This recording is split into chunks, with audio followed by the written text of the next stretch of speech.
Pues vamos a continuar con la segunda parte de la mañana de la jornada. Le toca el turno ahora a Ángel Pedro Domínguez. Ángel Pedro es un técnico del Departamento de Informes Financieros y es la persona que más sabe, yo creo, en este momento de este país del informe anual de remuneración de los consejeros. Ángel, cuando quieras. Gracias por el elogio.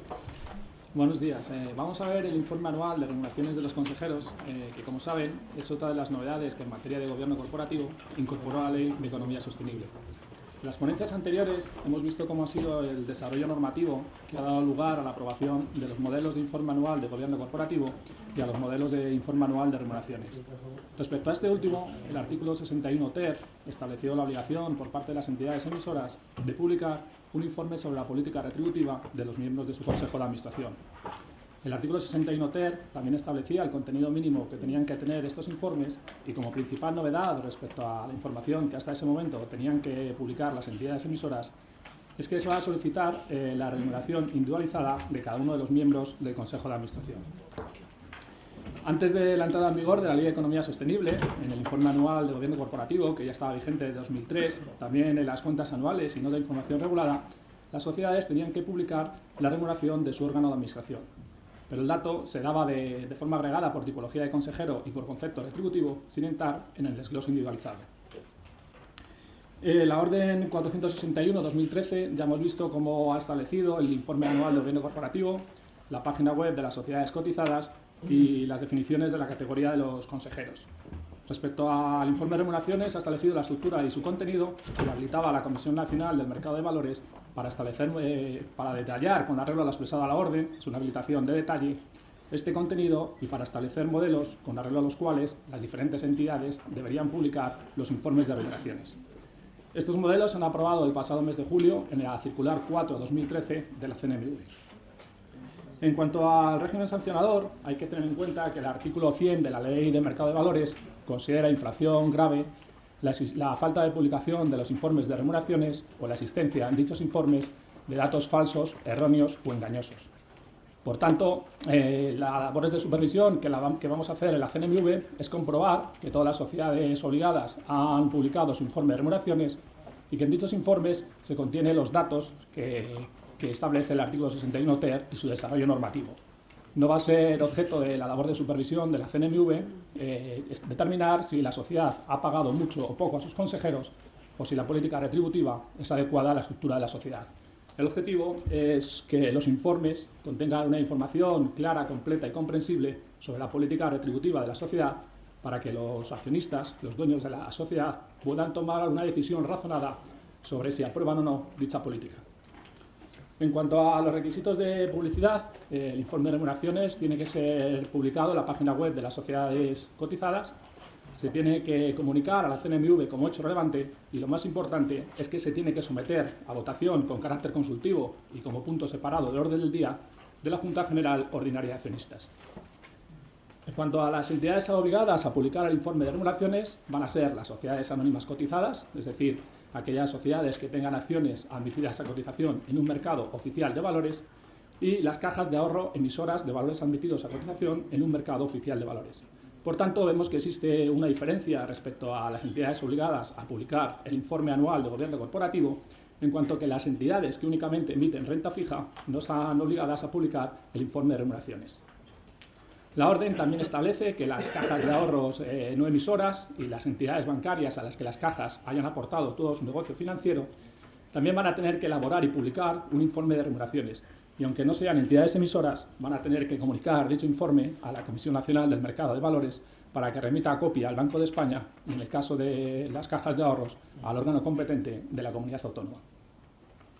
El plazo para publicación de los informes de remuneraciones, el plazo máximo, es desde 4 meses desde la finalización del ejercicio económico, plazo de tiempo que no puede superar de la fecha del anuncio de la convocatoria de la Junta General. El informe anual de remuneraciones, al contrario que el informe anual de gobierno corporativo, no forma parte del informe de gestión, sino que es un informe separado.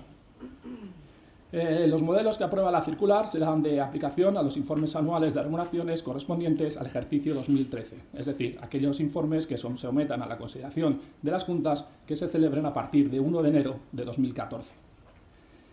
La forma de envío de los informes de remuneraciones, como ya hemos visto antes, a la CNMV es a través de modo telemático, a través del sistema Cifradoc CNMV, que las entidades ya están familiarizadas en cuanto que es el cauce de envío de la información regulada y de cualquier otra comunicación con el supervisor.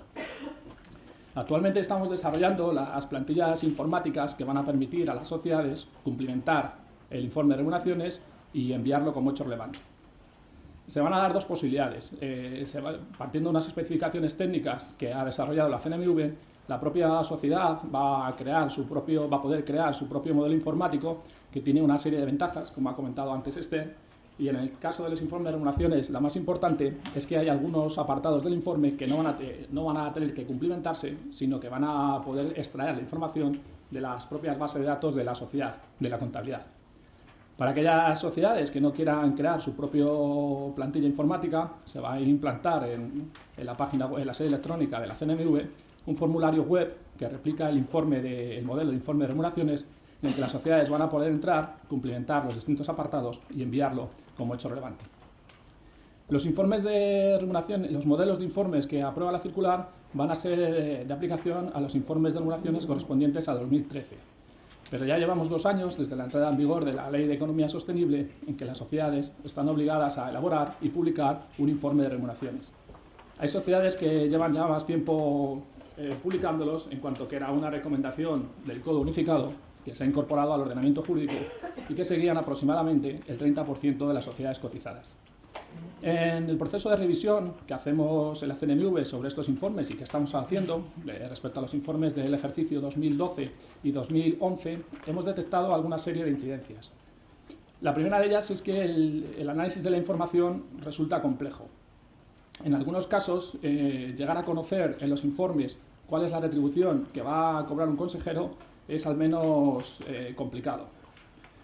En estos informes no se incluye un resumen total con la retribución devengada por todos los conceptos por cada uno de los consejeros, con lo que la información hay que extraerla de los distintos apartados del informe para poder calcular, cuando se pueda, el dato agregado de la remuneración devengada por cada uno de los consejeros. Otra de las incidencias detectadas tiene que ver con que hay sociedades que no incluyen en sus informes toda la retribución devengada por sus consejeros. En algunas sociedades no se incluye la retribución devengada por los consejeros por las funciones que desempeñan en los consejos de filiales del grupo. En otros casos no se incluye la retribución de aquellos consejeros que han cesado antes de la finalización del ejercicio económico. También hemos detectado incidencias respecto a los sistemas de ahorro a largo plazo.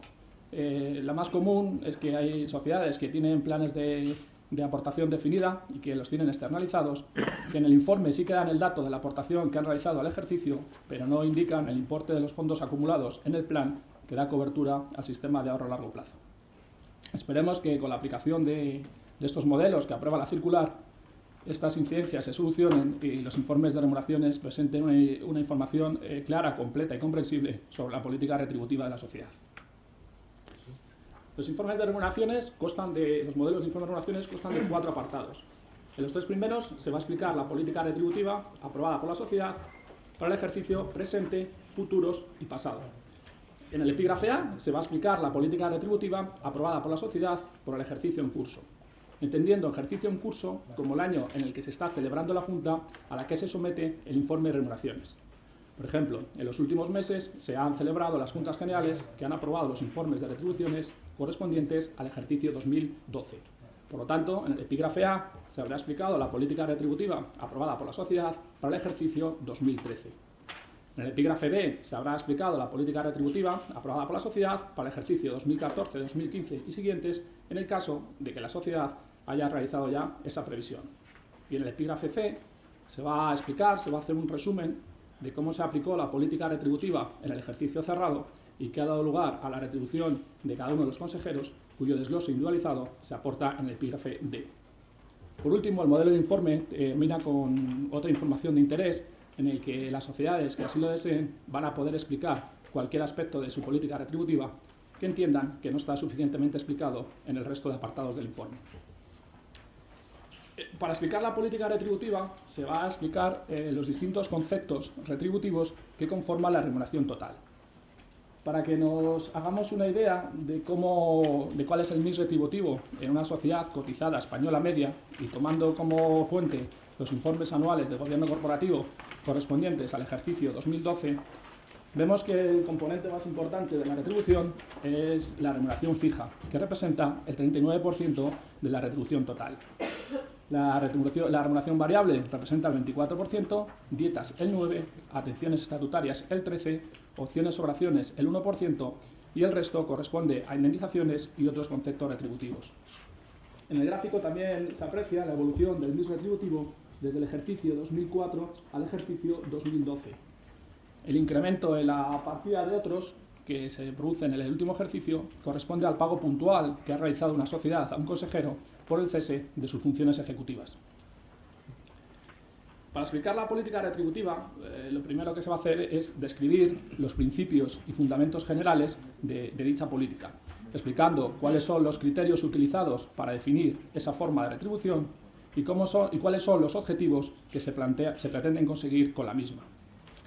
También se va a explicar cuáles son los cambios que se hayan producido en la política retributiva aprobada para el ejercicio en curso respecto a la aplicada en el ejercicio anterior.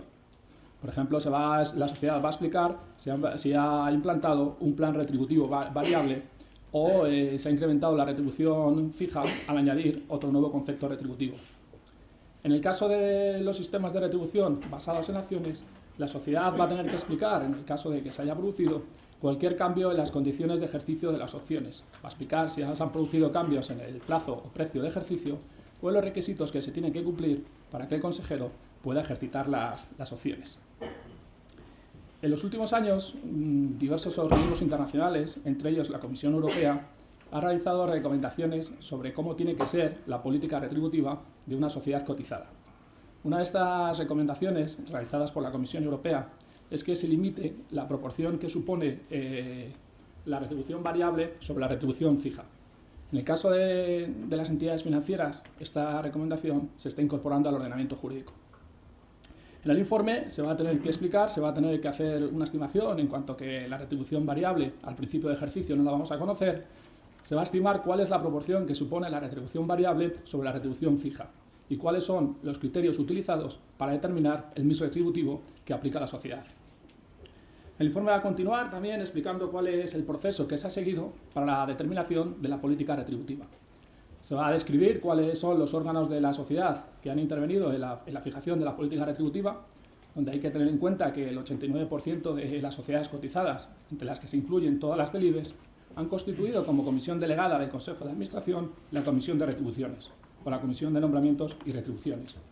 Y la mayoría de estas sociedades le han encomendado las funciones que recomienda el Código Unificado, que es que la Comisión de Retribuciones sea la que proponga al Consejo la política retributiva, que la Comisión de Retribuciones sea la que proponga al Consejo las condiciones de los contratos de los consejeros ejecutivos, incluyendo su retribución individual, y que realice durante el ejercicio un seguimiento de la política retributiva para determinar si se ha cumplido de forma correcta.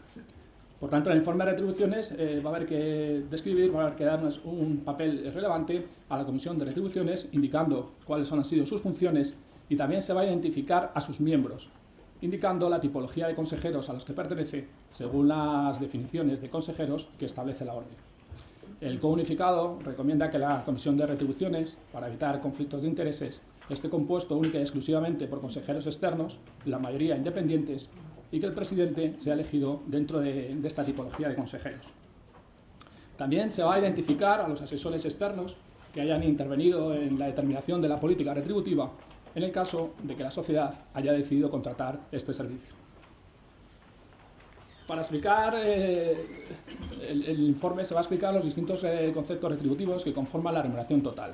Para explicar la retribución fija se va a indicar el importe que suponen los sueldos que devengan los consejeros por el desempeño de funciones de alta dirección. También se van a cuantificar la remuneración adicional por ser miembro de alguna comisión delegada o por ocupar cargos en las mismas, las dietas y otros beneficios que no sean satisfechos en efectivo. En cuanto a los componentes variables, se va a describir cuáles son las principales características de estos planes, indicando la fecha de aprobación, la fecha de implantación, el periodo de vigencia y el resto de sus principales características. Fundamentalmente, cuál es la clase de consejeros que son beneficiarios de estos planes retributivos variables. El Código Unificado recomienda que los planes de retribución variable se circunscriben a los consejeros ejecutivos.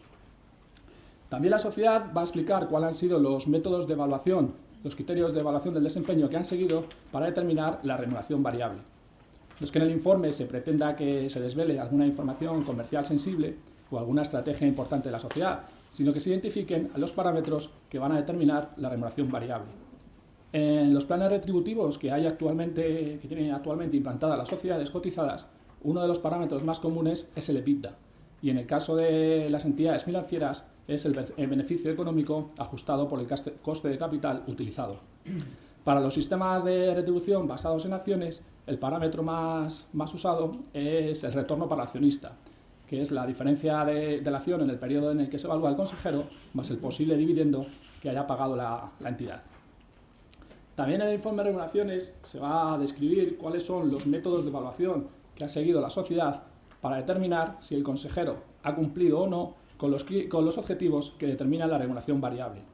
Y en el caso de que se usen métricas para medir estos objetivos que siguen criterios que no están establecidos en las normas internacionales de información financiera, la sociedad va a tener que describir cómo ha calculado estos objetivos y cómo se calculan a partir de la información financiera auditada. También se va a explicar, se va a hacer una estimación del importe absoluto a la que darán lugar las retribuciones variables en función de los distintos escenarios de grado de cumplimiento de los objetivos por parte del consejero. Y también se va a indicar los periodos de diferimiento o aplazamiento de pago que haya establecido la sociedad respecto a la remuneración variable, que es otra de las recomendaciones de la Comisión Europea, que aconsejan que en el caso de la retribución variable, una parte importante de la misma se difiera por un tiempo suficiente, y en el caso de los sistemas de retribución basados en acciones, se establezcan periodos de retención en los que el consejero no puede disponer de las acciones. Otro de los conceptos que se va a explicar en el informe de remuneraciones son los sistemas de ahorro a largo plazo, los sistemas de jubilación y otro tipo de previsión social. Se van a indicar sus principales características, indicando las contingencias que cubren, si es de aportación o prestación definida, si están externalizados o no y si están financiados total o parcialmente por la sociedad.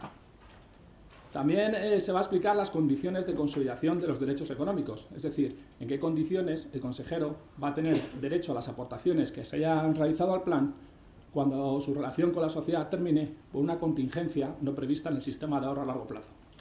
En palabras menos técnicas y simplificando los supuestos, si el consejero se puede llevar el plan si decide cambiarse de empresa. También se van a explicar si los sistemas de ahorro a largo plazo son compatibles con las indemnizaciones y se va a cuantificar el importe de las aportaciones en el caso de planes de aportación definida o la variación de los derechos consolidados en el caso de planes de prestación definida. En cuanto a las indemnizaciones, se van a explicar las indemnizaciones pactadas o pagadas y las condiciones de los contratos de los consejeros ejecutivos, indicando su duración o cláusulas de permanencia y cualquier otra cláusula especial que se haya pactado entre el consejero ejecutivo y la sociedad, tales como pactos de no concurrencia, exclusividad, permanencia o no competencia. Otros de los conceptos que se van a explicar en el informe de remuneraciones son las remuneraciones en especie, en el informe de remuneraciones es las retribuciones en especie y los anticipos, créditos y garantías concedidos. Respecto a los anticipos y créditos, hay que tener en cuenta que únicamente se va a dar información en el informe de remuneraciones siempre y cuando sean operaciones que responden a un concepto retributivo. Si son operaciones que han concedido a la empresa pero no están en condiciones mejor que la del mercado, no es un concepto retributivo, no se tendrá que incluir en el informe. Hay un consenso generalizado de que una de las causas que ha contribuido al desarrollo de la crisis financiera ha sido la política retributiva de las sociedades cotizadas, sobre todo en el caso de las entidades financieras, en las que en algunos casos se ha incentivado a los consejeros a incurrir en riesgos excesivos. Dentro de este entorno, una de las preguntas que se hace en el informe de remuneraciones es que se explique las medidas que ha tomado la sociedad en relación con su política retributiva para reducir la exposición a riesgos y para ajustarlo a los objetivos e intereses a largo plazo de la sociedad. Se va a describir también las medidas que haya tomado la sociedad para lograr un equilibrio adecuado entre la retribución fija y variable y las acciones en relación con aquellas categorías de personal cuyas actividades tengan una repercusión material en el perfil de riesgos de la sociedad. En el proceso de consulta pública, este epígrafe es uno de los aspectos que más comentarios suscitó, en cuanto que no se entendía muy bien cuál era su ámbito de aplicación, porque estaba incluido categorías de personal. Este término ya estaba incluido en la orden, y la habilitación que hacía el Ministerio a la Comisión Nacional de Mercado de Valores era de detalle, por lo que también tenía que estar dentro del contenido de la circular. Al ver categorías de personal, pudiera ser que no nos estuviéramos refiriendo únicamente a consejeros, sino también a directivos o a otro personal de la sociedad cuyas actividades tengan influencia en el perfil de riesgos. Pero hay que tener en cuenta que el ámbito de aplicación del informe de remuneraciones es el Consejo de Administración y, en el caso de las cajas de ahorros, por sus peculiaridades jurídicas, los comisionados de la Comisión de Control. Por tanto, cuando estamos hablando de este epígrafe, nos estamos refiriendo única y exclusivamente a aquellos consejeros cuyas actividades tengan una influencia significativa en el perfil de riesgos de la entidad. También la sociedad va a describir las fórmulas o cláusulas de recobro, las célebres cláusulas clawback, por las que la sociedad va a poder reclamar aquella parte de la remuneración variable que se haya devengado partiendo de una información que ha resultado que no era de forma correcta. Y las medidas para reducir las situaciones de conflicto de interés que se encuentran la sociedad, los consejeros, en relación con su política retributiva. Respecto al epígrafe B, vimos antes que se iba a explicar la política retributiva aprobada por la sociedad para los ejercicios futuros. Para ello, se va a seguir la misma estructura de contenido que para el epígrafe A, para la política de remuneraciones aprobada para el ejercicio en curso, pero de forma más resumida. Se va a explicar los distintos componentes que conforman la remuneración total, cómo ha sido el proceso para fijar la política retributiva, el papel desempeñado por la Comisión de Retribuciones y las acciones que haya tomado la sociedad para reducir la exposición a riesgos. En el epígrafe D del informe es donde se va a indicar la retribución devengada por cada uno de los consejeros por los distintos conceptos retributivos en el ejercicio cerrado. Vamos a tener un cuadro para la retribución en metálico, otro cuadro para los sistemas de retribución basados en acciones, para los sistemas de ahorro a largo plazo y para otras retribuciones. En cuanto a la retribución en metálico, se va a indicar por cada uno de los consejeros el sueldo, es decir, la retribución devengada por los consejeros ejecutivos por el desempeño de funciones de alta dirección.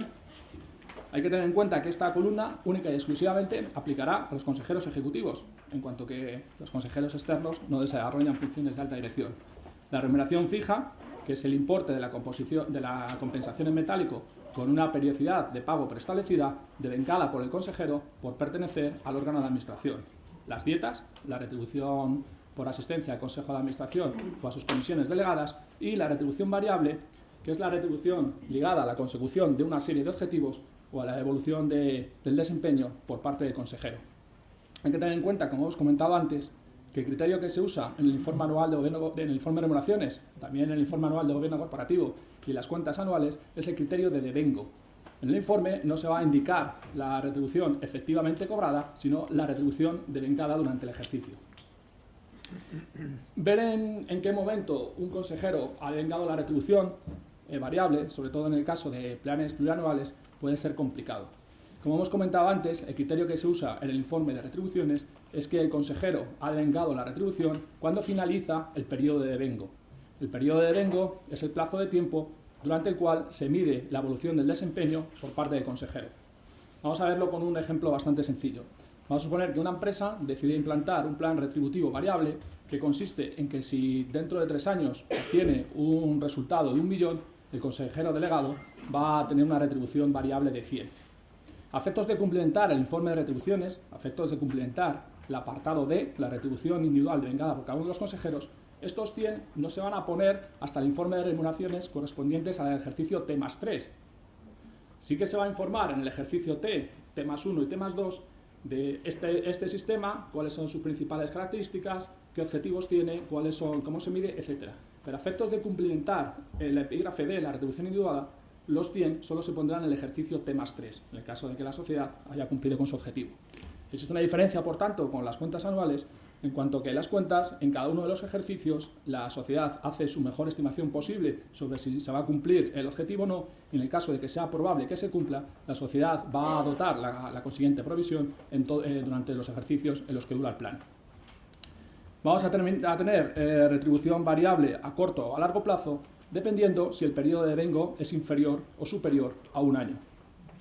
Dentro de la retribución en metálico también vamos a tener la remuneración por pertenencia a comisiones del Consejo, las indemnizaciones, que es la retribución derivada de la extinción de la relación entre la sociedad y el consejero, y otros conceptos que hacen referencia a aquella retribución en metálico que no se puede incluir dentro de las otras partidas que hemos visto anteriormente. En cuanto a los sistemas de retribución basados en acciones, hay que tener en cuenta que vamos a tener dos tipos de planes. Los planes que consisten en entregas directas de acciones, que se van a incluir en el cuadro de acciones entregadas durante el ejercicio, y se va a informar del número de acciones entregadas y el precio. El precio es la cotización de la acción en el momento de entrega, y el importe, que será el producto de ambas cantidades. Lo que se va a considerar retribución devengada del ejercicio respecto a estos planes va a ser el importe, el número de acciones entregadas por la cotización de la acción. Y también tenemos los planes de retribución basados en opciones sobre acciones, que se va a indicar la titularidad de opciones al principio de ejercicio, las opciones asignadas durante el ejercicio, las ejercidas, las vencidas y no ejercidas, y las opciones al final del ejercicio. Con lo que vamos a tener una información completa de la titularidad de opciones que tiene el consejero respecto a estos planes. En cada uno de estos cuadros se va a indicar el número de opciones, el número de acciones afectadas por las opciones y el precio y plazo de ejercicio. En el caso de las opciones asignadas durante el ejercicio y las opciones al final del ejercicio, también se va a indicar las condiciones para su ejercicio, es decir, los requisitos que se tienen que cumplir para que el consejero pueda ejercitar las opciones. Hay que tener en cuenta que en este cuadro, además de consejero, se distingue por plan retributivo. A efectos de cumplimentar el informe de remuneraciones, unas opciones pertenecerán al mismo plan siempre que tengan los mismos precios y plazos de ejercicio y los mismos requisitos para su ejercicio. Si alguna de estas tres condiciones varían, aunque la sociedad la haya aprobado en la misma reunión del Consejo de Administración o en la misma reunión de la Junta General y la haya denominado con el mismo nombre, a efectos de cumplimentar el informe de remuneraciones corresponderán a planes distintos. En opciones ejercidas también se indica el beneficio bruto que ha obtenido el consejero por el ejercicio de estas opciones. En el caso de opciones que se liquidan por entrega física, este beneficio bruto va a corresponder a la diferencia entre la cotización menos el precio de ejercicio por el número de acciones que corresponden a las opciones ejercidas.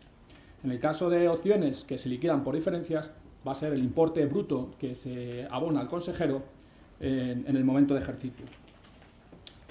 En cuanto a los sistemas de ahorro a largo plazo, hay que tener en cuenta que en el informe de gobierno corporativo se van a indicar todos los sistemas de previsión social que tenga la sociedad, independientemente de si son de la contingencia que cubran, independientemente si son de aportación o prestación definidas o independientemente si están externalizados o no. Y se va a dar dos datos. Se va a dar la aportación que la sociedad haya realizado el ejercicio al sistema de ahorro a largo plazo y el importe de los fondos acumulados que al final del ejercicio tenga el plan que da cobertura al sistema de ahorro a largo plazo. En cuanto a otros beneficios, se van a indicar los anticipos y créditos concedidos, en los que se va a indicar el tipo de interés de la operación, las características esenciales de la misma, si es un crédito, si es un préstamo, si tiene garantía hipotecaria o cualquier otra condición que nos permita conocer de qué operación se trata. Y también se va a indicar los importes que haya devuelto el consejero a los préstamos o a los créditos que le haya dado la sociedad. También se van a describir las primas de seguro de vida y las garantías constituidas por la sociedad a favor de los consejeros. En el informe, el cuadro de garantías constituidas por la sociedad a favor de los consejeros va a ser texto libre para que la sociedad pueda explicar libremente de la operación de que se trate. Y por último tenemos un cuadro en el que se hace un resumen de todas las retribuciones devengadas por el consejero, distinguiendo entre retribución devengada a la sociedad y retribución devengada en sociedades del grupo. Vamos a tener el total de la retribución en metálico, que es la suma de todos esos conceptos que se pagan en dinero que hemos visto anteriormente, el importe de las opciones otorgadas y el beneficio bruto de las opciones ejercidas. A la hora de calcular cuál es la retribución devengada por un consejero durante un ejercicio, siempre surge el debate de si las aportaciones que se hayan realizado a los sistemas de ahorro a largo plazo se considera retribución devengada del ejercicio o no. En mi opinión, va a depender fundamentalmente de las condiciones del sistema de ahorro a largo plazo. sobre todo de las condiciones de consolidación de los derechos económicos. En los planes de pensiones del sistema de empleo, la consolidación de los derechos económicos es inherente al plan, por tanto, la consolidación va a ser siempre. Pero la mayoría de los sistemas de ahorro a largo plazo que tienen los consejeros no son este tipo de planes de pensiones, ya que están limitados, sino que son seguros de vida y otros sistemas de ahorro a largo plazo en el que las condiciones, incluidas las condiciones de consolidación de los derechos económicos, se pactan entre la sociedad y el consejero sin que exista un modelo normalizado. El criterio que se ha seguido en el informe de retribuciones es que las aportaciones a los sistemas de ahorro a largo plazo no se consideran retribución devengada al ejercicio, pero se incluyen al lado del resumen en el cuadro total para que se tenga una información clara, completa y comprensible sobre la política, sobre la retribución devengada por el consejero durante el ejercicio. En este apartado también la sociedad va a explicar cuál ha sido la relación entre la retribución obtenida y los resultados u otras medidas de rendimiento, y va a indicar también el resultado de la votación consultiva de la Junta General respecto al último informe anual de remuneraciones, el informe de remuneraciones del ejercicio anterior, en el que se van a indicar los votos emitidos, los votos a favor, los votos en contra y las abstenciones. Por último, y como hemos visto antes, el modelo de informe de remuneraciones termina con un apartado de información adicional, que es exactamente para eso, para poner información adicional. No es para que las sociedades quieran incluir alguna remuneración que ha devengado el consejero y que prefieren incluirlo en este apartado y no en el apartado correspondiente del informe. Este apartado es para que la sociedad, que así lo desea, pueda explicar cualquier aspecto de su política retributiva que entienda que no está suficientemente claro en el resto de epígrafes del modelo. La circular tiene dos modelos, uno para las sociedades anónimas cotizadas y otras para las cajas de ahorro emisoras. Las cajas de ahorro no emisoras también van a tener que seguir el modelo de la circular. El modelo de cajas replica la estructura de contenido que hemos visto para el informe de sociedades cotizadas con dos diferencias, derivadas de las peculiaridades jurídicas de las cajas de ahorro. La primera de ellas es que, además de preguntar sobre la política retributiva de los miembros del Consejo de Administración, también se describe la política retributiva de los comisionados de la Comisión de Control. Y ya que las cajas no tienen acciones, no se pide información sobre los sistemas de retribución basados en acciones. Por último, y para concluir, recordarles que los modelos llevan adjuntos unas instrucciones de cumplimentación, que es muy importante que se las lean detenidamente, sobre todo en el caso de informes de retribuciones, ya que incluyen las definiciones de los distintos conceptos retributivos que se usan a lo largo del informe, y que por tanto, si estas instrucciones no se las leen detenidamente, en mi opinión, va a ser complicado que se pueda rellenar de forma correcta el informe. Muchas gracias.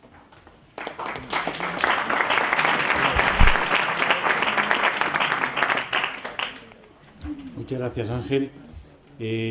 Ángel hacía una matización al final que yo creo que es importante que la recalquemos.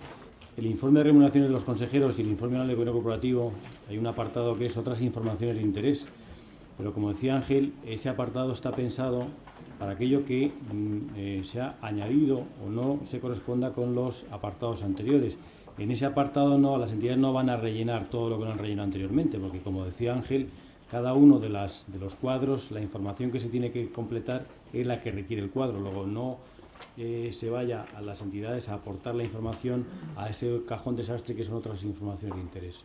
Dicho esto, si hay cualquier pregunta o duda que se haya quedado, pues estaremos encantados de contestarle nosotros y Paulino, que está ahí abajo también. ¿Alguna pregunta? Sí.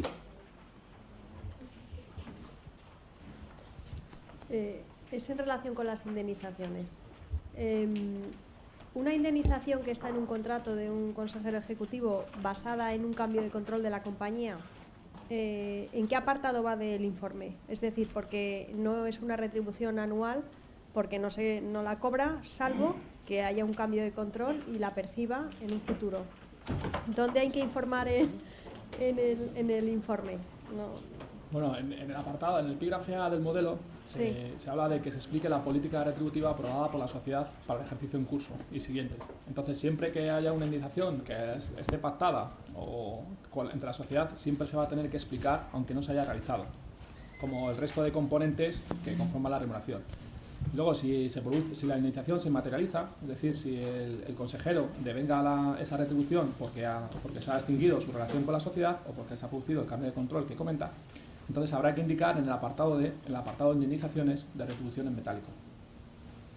Solo en el caso de que se materialice, ¿no? Sí. Si no se materializa, en el primer apartado. Se tiene que dar siempre información de los distintos conceptos retributivos del apartado y únicamente en el epígrafe D se dará cuando se devenga, cuando se materializa, cuando se produce la contingencia que cubre la indemnización. De acuerdo, muchas gracias. Ángeles, una pregunta sobre los otros conceptos retributivos como los anticipos y créditos otorgados por la empresa a los consejeros. Parece claro, si hay una retribución en especie asociada a la tasa de interés, que la paga la compañía en lugar del beneficiario del crédito o del anticipo. Pero, ¿cuándo se considera que puede haber una operación que lleva consigo una remuneración si no tiene este carácter de retribución en especie por parte de la compañía? Me pareció entenderte que citabas que si no fuera de mercado, ese sería en principio un parámetro de referencia para interpretar que hay una retribución o una remuneración. Pero también supongo que esta es una frontera difícil, ¿no?, de delimitar. No sé si se persigue de obtener la información, como parece por el cuadro, que es describir las características de la operación, tipo de interés, garantías en su caso, o si también es detectar efectivamente si esa operación está hecha en condiciones de mercado. Bueno, en el informe de remuneraciones es para dar operaciones que sean, o sea, si son anticipos o créditos, pero que serán como retribución. O sea, una de las causas que nos van a ver si es una retribución o no van a ser las condiciones. Si son condiciones inferiores al mercado, pues será porque la sociedad lo da como una forma de remuneración. Pero yo entiendo que va a ser la propia sociedad la que en primer lugar tiene que determinar si con esa operación está remunerando a su consejero o no, porque le está dando condiciones más favorables. Juicio, efectivamente, de la compañía a la hora de considerarlo una remuneración. Perfecto, gracias.